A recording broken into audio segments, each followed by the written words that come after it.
There is a question that feels louder than any runway music right now. Did Chanel, under Matthieu Blazy, betray the very customers who have carried the house for decades? It's a heavy question, because Chanel is not merely a label to most people who love it. It is memory, ritual, a uniform of identity. To answer fairly, we must hold three things at once: respect for history, an honest reading of what was shown, and compassion for the people who feel excluded. Let us listen to each voice, and then speak with clarity. Matthieu Blazy's debut arrived like a photograph of a house in motion. The Grand Palais transformed into a cosmos, planets suspended above a mirror runway. A theatrical return that signaled ambition and a desire to open a new chapter. The collection leaned into breezy silhouettes, dropped waists, elongated twin sets, frayed edges, and androgynous tailoring. A language that both nodded to Chanel's past and pushed it into a different tempo. Industry reviews framed it as a respectful reset rather than a rupture. Many critics praised the craftsmanship and the quiet audacity of the shapes, while noting Blazy's willingness to restage Chanel codes through a contemporary lens. So why did some loyal customers bristle? For many long-time Chanel buyers, the house is a ledger of expectations, a set of unspoken promises.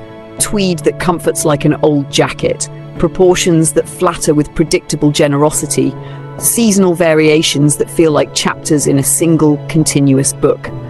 When a beloved house changes its grammar, even gently, it feels like a loss of a companion's voice. Social media amplified those anxieties. Commenters compared a single season to decades of Karl Lagerfeld's legacy, or lamented looks that felt more Bottega or non-Chanel than what their memory held. Those responses are emotional and valid. One collection can jar, it can also be the start of a conversation. Let us be precise. Comparison to Karl is a category error. Lagerfeld's oeuvre was built across 35 years, folded into continual reinvention and an enormous cultural footprint. Expecting a new creative director's first collection to encapsulate or to be judged against that lifetime is unfair and static. Creativity requires time to articulate its codes in full. Critics who demand immediate continuity forget that houses evolve through dialogue, not instantaneously. That said, the emotion of buyers who feel dislocated should not be dismissed as mere nostalgia. It is real grief at a perceived change in language.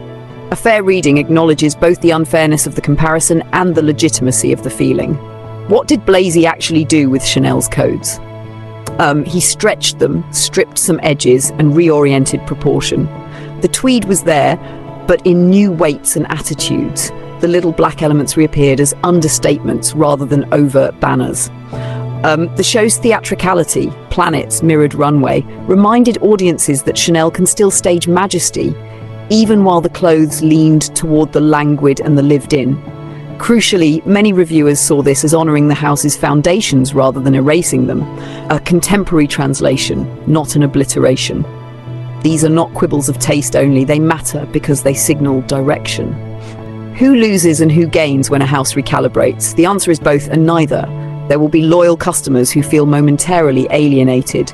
They own wardrobes shaped by a lifetime of Chanel seasons and sensibilities. For them, a sudden tonal shift is an emotional jolt. But there are also potential new customers. Younger, perhaps more gender fluid in taste, those who value ease and a quieter kind of luxury, who may see themselves reflected for the first time. A maison must negotiate that living tension, stewarding old patrons while growing its audience. The art is not to betray, but to translate, to find ways the house can remain recognizable while being relevant. That negotiation will always feel imperfect at first. Practical reading for the consumers who are worried. One collection is not the house. Houses are ecosystems, ateliers, archives, distribution, client service, and decades of editorial and retail presence. Matthieu Blazy's first collection is a statement of intent, not a manifesto that cancels what came before. Historically, when maisons have shifted, they do so slowly. The loyal clients often adapt when the new codes are shown in context across seasons, product categories, and the house's retail dialogue. Operationally, Chanel's leadership has emphasized continuity of quality and craft, even as it allows a new voice to express itself. That matters. Craft is the bridge between eras. Let us also talk about psychology, why a change at Chanel feels like personal loss to so many.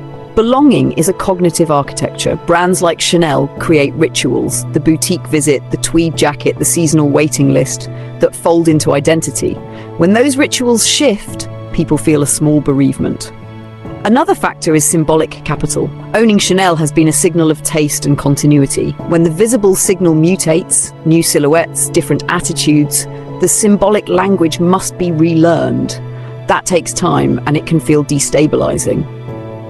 As commentators and curators, our job is to translate that emotional experience into a frame the consumer can use. This is adaptation, not erasure. Vogue critics and advocates alike have an obligation to be exact. Praise where the workmanship and intelligence are present. Critique where clarity or cohesion is lacking. Many critics praised Blazy's craft, the way he referenced the house's archive, the tailoring that balanced looseness with structure, the evening wear that retained a sense of ceremony.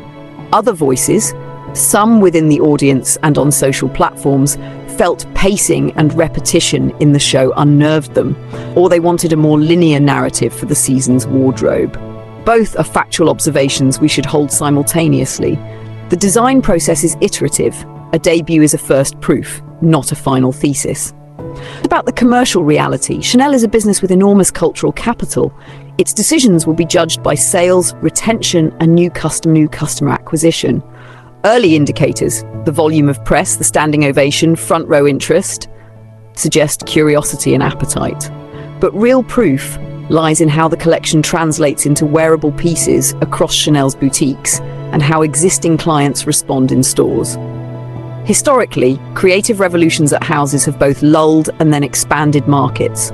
It would be premature to declare betrayal or renaissance based on a single theatrical show. The market will speak as clients enter boutiques and place orders. That is the ultimate data. Reuters, there remains the responsibility of the house itself. Communication. Transitioning a storied house requires empathetic language and visible continuities that reassure customers that craft and care remains central. When a house explains its references, why a silhouette shifted, how heritage techniques were used, it helps customers translate. Blazy's choreography of archival homage alongside modern ease is part of that translation.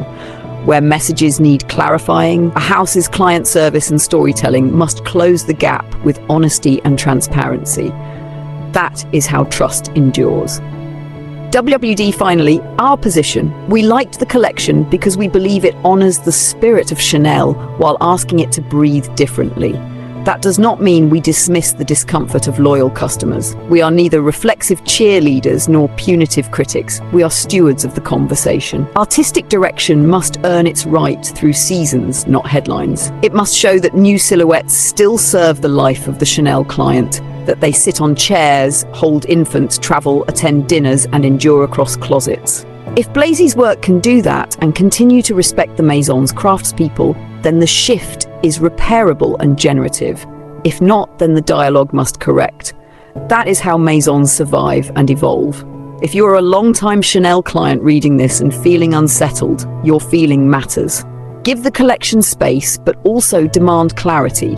Ask boutiques for explanations, try pieces to see how they wear, and hold the house accountable to its craft. If you are a newcomer, be wary of turning novelty into identity overnight. Taste grows from repetition and context, not impulse. To everyone watching, wear curiosity and patience as you judge this new chapter. This is not an elegy for the past, nor is it a manifesto for an unexamined future. It is a careful translation. Houses change, people must be heard, craft must be protected. Chanel's story has always been a conversation between a woman and her wardrobe. Matthieu Blazy's debut has added new phrases to that conversation. Whether those phrases become beloved verses will depend on the coming seasons and on how well the house can be both bold and comforting in equal measure. Tell us how you feel. Are you already adapting to the new Chanel grammar? Or do you feel this collection was a step too far? Share your thoughts. We want to carry this conversation forward with respect, knowledge, and the deep love of fashion we all share. And at the end of the day, that's what fashion is supposed to do, to make you feel something. Whether you love it or hate it, this collection sparked emotion, conversation, and curiosity. And that means Chanel is still relevant, still powerful, and still in the center of cultural dialogue. That's the beauty of evolution. It's never meant to please everyone, it's meant to challenge. Matthieu Blazy might not be the Chanel people expected, but maybe he's exactly what this house needs to remind the world that fashion isn't supposed to be stagnant, it's supposed to live, breathe, and provoke. And the best part, we're all part of this transformation, witnessing history as it unfolds, one collection at a time.